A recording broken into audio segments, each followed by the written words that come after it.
Donald Trump.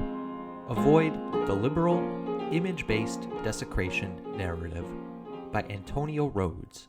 Read by Gregory Labens Higgins.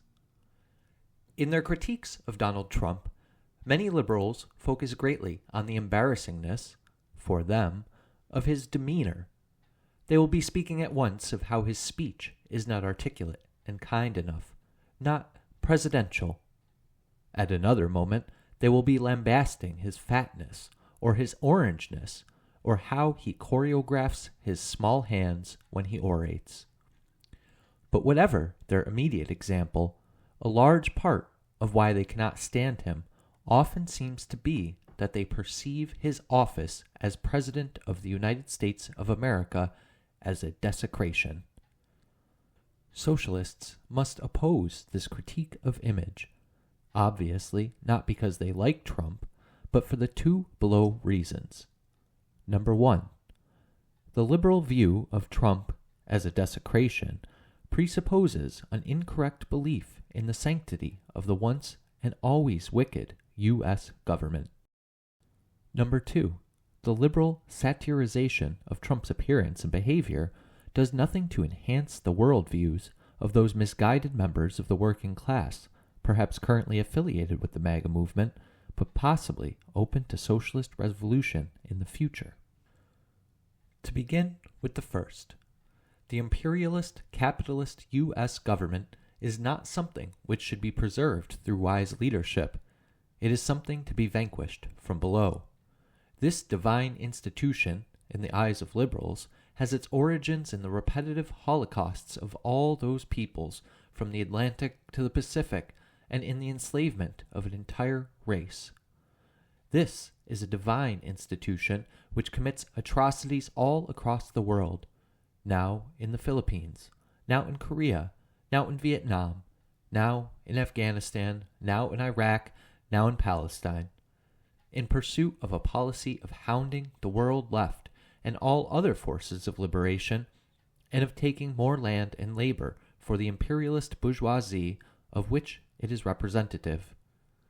As for its home front, as a state for a propertied few, it is a divine institution which allows for the immiseration of the unpropertied masses of its citizens in the spheres of food security, housing, healthcare, and education, despite its possession of the most abundant economy in the whole world. It was never dignified. Whether a Marcus Aurelius or a Caligula is its face and highest administrator is not a question in which those who fight for the popular class and all other oppressed have a personalized stake. To stick with the Roman analogy, they will always be on the side of a Spartacus. Now for the second. When one says that Trump's looks and so on are a desecration before, say, some underpaid cashier at a Dollar Tree in an underdeveloped, remote county who voted for him, they only confirm that person's understanding that a connivingly large element of society is hell-bent on defaming a glorious fighter for the people. In opting for caricaturish ad hominem, they fail to act on that person's real and legitimate, if misplaced, anti-establishment sentiments.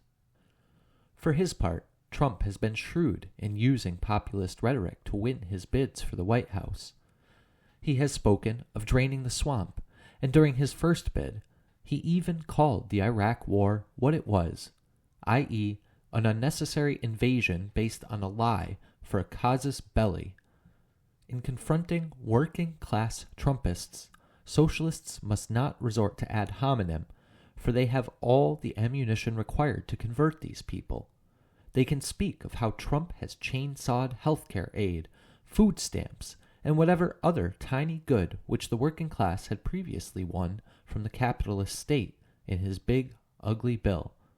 Of how he is not some anti-imperialist, but another neoconservative who continued the war in Afghanistan, meddled in Syria, permitted the Saudi invasion of Yemen, enabled Israel, choked Venezuela and Cuba, antagonized China, of how he comes from and works for the same privileged, propertied ilk as all the Democrats and old-school Republicans against whom he often pretends to be fighting. Trump is only another gator of the swamp, perhaps more flamboyant, perhaps prouder, but nevertheless only another gator. Socialists must always clarify that the swamp existed long before him, that it is what produced him, and that if our approach degenerates into the liberal lines of attack described, it will exist after him. We are better than a chorus of liberal caricatures.